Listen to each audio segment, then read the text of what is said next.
in the last week or so on the Texas Transportation Commission. I don't know if you call it a proposal, it depends on who you talk with, but there is a discussion that they plan to have at their meeting this Thursday at 9 a.m. in Austin. And I guess if it wasn't such a serious matter, you could kind of make a joke of it. They're considering giving us a gift for our highways. And when you read these letters, you'll see that that's kind of how they characterize it, is they're really doing us a favor.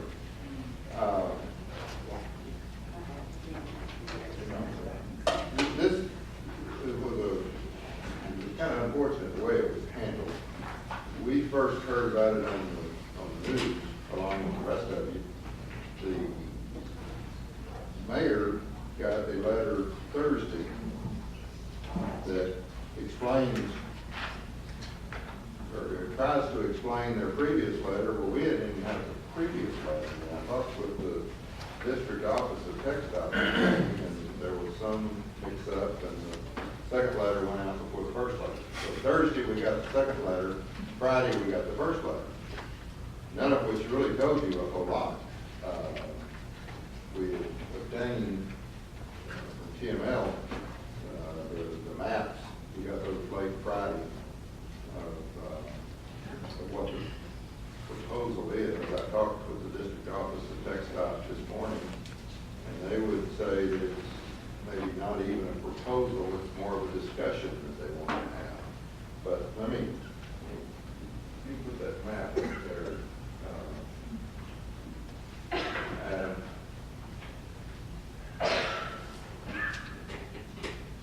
The map before you there is what their proposal is, and that would be to give back to the city of Euless all of 157, all of Highway 10, and all of Mid-City Boulevard. Now you'll recall, TxDOT built Mid-City Boulevard. I've never really considered it a state road, but we knew that we built it. So we asked our staff to do a little bit of work to determine how many lane miles those segments of roadway amounts to, and it's really more than you might think.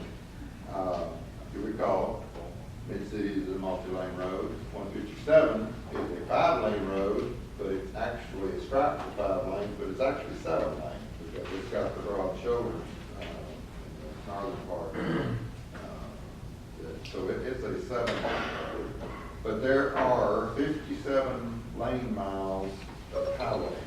You know, 157 would just be half ours, right? No, it's all ours. Mr. Porterfield would key right in on that.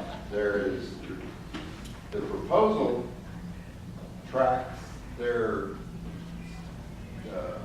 traffic signal policy, and that is when you reach 50,000 population, you have to assume maintenance of the traffic signals. So bear in mind, none of our neighbors around us are 50,000. So to start with, 157 is entirely within Euless. There is none of it within Bedford. Bedford sits there and shoots traffic. Well, not they. Yeah. I've quite often seen Bedford guys, people pulled over on 157. Oh, they may have people pull over on 157, but it's, unless it's a new guy, it's going to be from the side street because they have no jurisdiction whatsoever. But absolutely, would they have a car stop on 157? Ran the red light, eastbound on Arlington, for example, eastbound on Bedford Road. We don't have to go down into Arlington, do we? No, these are regional maps, so you'd only have to take care of your own part. But that's totally within us. Highway 10, though, would be an example where Hearst is not over 50,000. So by their proposal, we would take over maintenance and operation of our segment of Highway 10. Hearst, TxDOT would take care of. You get into Halton City. Halton City is not 50,000.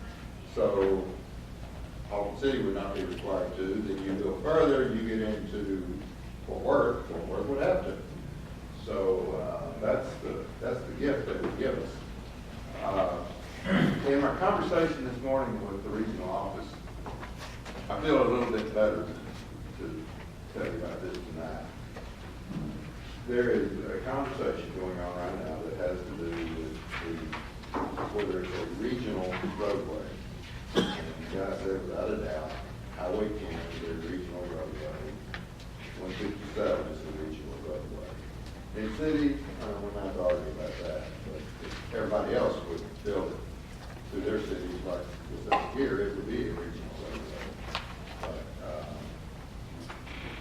so that's their proposal. To tell you the consequence of it, it's 57 lane miles. The estimated cost to build those, which ultimately you have to rebuild them, but that would be around $500,000 per lane mile, so about $28 million in today's dollars. And then about 2% of that, somewhere around $500,000 per year of maintenance. So it is something that we will monitor Thursday, the the Transportation Commission meeting. It's not for action, it's only for discussion. One of the commissioners is Victor Vanderdrift, who is from our area, and I think he is probably opposed to it, but we'll monitor that closely. Do not plan on sending anyone down there, because I think there'll be a crowd there to begin with. There are probably more people that can fit in the room and be able to speak anyway. But, I asked TxDOT this morning to go ahead and put us on the list of people that are opposed to it. They said that there are communities in Texas that are actually in favor of this, where they have more pure city streets that are on the state highway system, and that they want control of it. And I didn't ask for an example, and I really can't think of an example might be around here, but. Bedford would be for it. Well, Bedford's not impacted anyway. I know, but they would be for it. But we are gonna be on the no list, unless, I guess, y'all could tell me tonight if you want to do this. I can't imagine that you would, but, and there would be some small benefit. When we have a business that wants to build on 157, they have to get a TxDOT permit for curb cut. And TxDOT has basic requirements that are a little different than ours. So there might be. We might finally get the traffic lights right. Pardon? We might finally get the traffic lights right, but that. My question would be, Gary, is it starts here. Now does it go to 23, to 60, does it go, I mean, where does it stop? They're obviously trying, they don't have the money to maintain them anymore, so they're trying. It started with. Well, House Bill 1 requires them to cut millions and millions of dollars, Yeah, so they you'll- figured this is a good cost cutting. You'll see in that measure. letter, they say that this has nothing to do Yeah. with that. But, But we know that it does. but I think there's a much bigger issue, and I raised it this morning. If you get down to what this would cost us per year, it's 2 or 3 cents on the tax rate. And my point to them this morning was, it cost our citizens 2 or 3 cents on the tax rate. The city of Bedford, the city of Hearst, the city of Grapevine, none of these people have to pay. Grapevine probably would ultimately, because they're nearing 50,000. Hearst will probably never be over 50,000. So our citizens have to pay more to drive on the very same road. It's nearly someone's point on the toll roads. I wonder who. I wouldn't call it any names, but it's one more step, so. Well, how do we get a good example? I mean, we're the only jurisdiction other than Fort Worth that would have to pay. I mean, North Arlington, North Hills, Mansfield. On the Highway 10. On Highway 10, yes, you're exactly right, because it makes no sense that our citizens should have to pay for Highway 10. It's a regional roadway. If you take any of the traffic counts on Highway 10, That's what you're They doing. told us that it's Jan and our citizens get to go free, so. so the wear and tear on that road is going to be equal to wear and tear on 183. They lift up in the letter, I think, and, they certainly tell us, that, cities could close lanes if they wanted to, but you 7 No. or out of 10.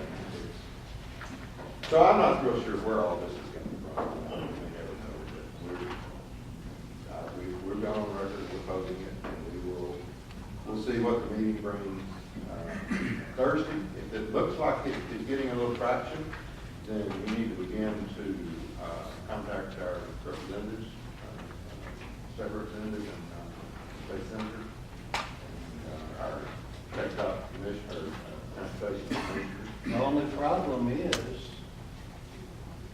well, never mind, excuse me. But it's hopefully it's been on the radar. Right. And, Right now, many of the members on RTC, which is part of COG, are against it. They're trying to get together and formulate another plan. Number one, if it's going to cost some cities 3 or 4 cents on the tax rate, everybody ought to pay 5 cents increase in gas tax. They wouldn't let it pass, the gas tax passed. And there's several people that are going to vote against the transportation bill this year. They're already getting in arms about that. So all of it right now is in discussion phases. This group is trying to come up with a better suggestion than this group, who's trying to come up with a better suggestion than this group, and it's all over the state where that's happening right now, so. What really the problem is though, Mayor, you start thinking about it, it says that the state takes care of the issue, they want to put it back on the locals. to The take care of the biggest issue. problem was the communication. They did not communicate with the cities. They had no Unfunded public hearings. Exactly, that's They had exactly none what of it that is. at all. They just came down and slapped down this unfunded mandate without even talking to anyone. And this is what has roused so many of the people, politicians included, that have gotten so upset over this, is the way that it's been handled. And now they're trying to, well, there are 3 of us here, I think we've got about 6 or 8 that have come in, that they're trying to redo it again and make it communicate. So it's going to be interesting to find out Thursday what's going on, because they've already said some of them are going to camp out Wednesday night, so they can get a place on so don't take this lightly. Please. not. I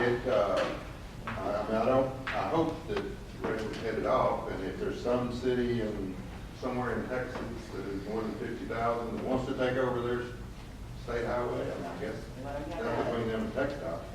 But 157 is probably the greatest example we have of and Highway 10 for that matter, of the disparity. That it borders, Bedford has Bedford has more commercial development that accesses 157. They would have to pay down, and our taxpayers would have to eat this. And long term, it would be long after all of us are probably dead and gone. But 157 is probably 20 to 25 years old.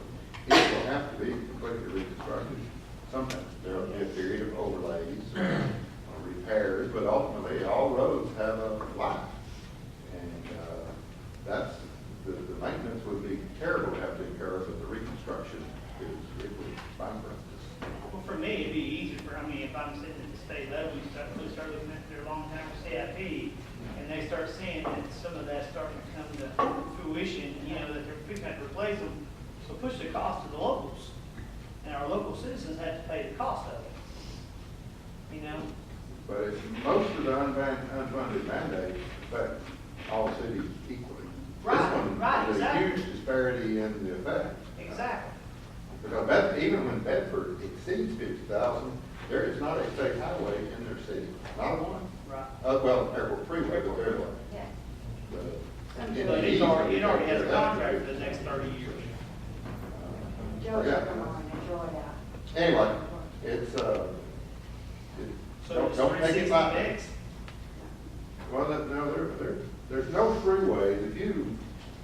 Well,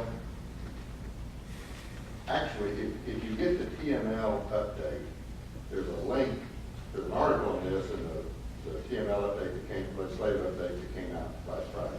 There's a link to these maps, and you can see the huge disparity across the state, because every city that is impacted has a map on here. We're actually impacted less than a lot of the cities our size. I think it's McAllen, and that's not all that large a city down in the valley, very poor city anyway, but you look at them, they are littered with state highways that are marked in red for them to take over, so.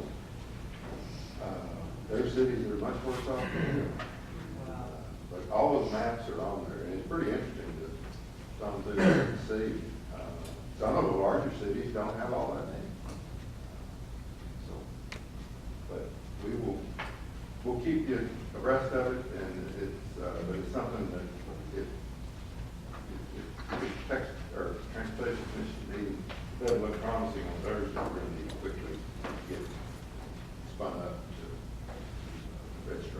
What makes it easier, you look at McAllen, and if this happens, and they have to start replacing the roads, I mean, where's that funding going to come from? Their revenue is not, I mean, they have fixed revenues in McAllen. I mean, they don't have that much of an economic development picture down there. I mean, I just don't see where the.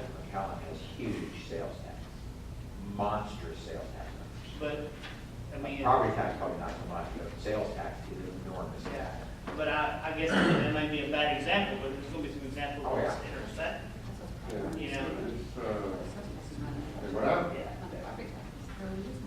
when I use the $571,000 annually would be our maintenance, our rough maintenance cost. And that is, what's a penny on the tax rate? 180, 280, so that's 2 cents on the tax rate. That's just for the maintenance. But then when you go to replacing 28.5 million, Which would be a lot more than that. yes, that's a, if we told Ms. Jewell today that we needed to come up with $28 million, we'd be hard pressed to do it. So, anyway, we got to take it real serious. But hopefully, better judgment will prevail. But I think this is just indicative of what we've been saying for years, and it's not pointing the finger at anybody. But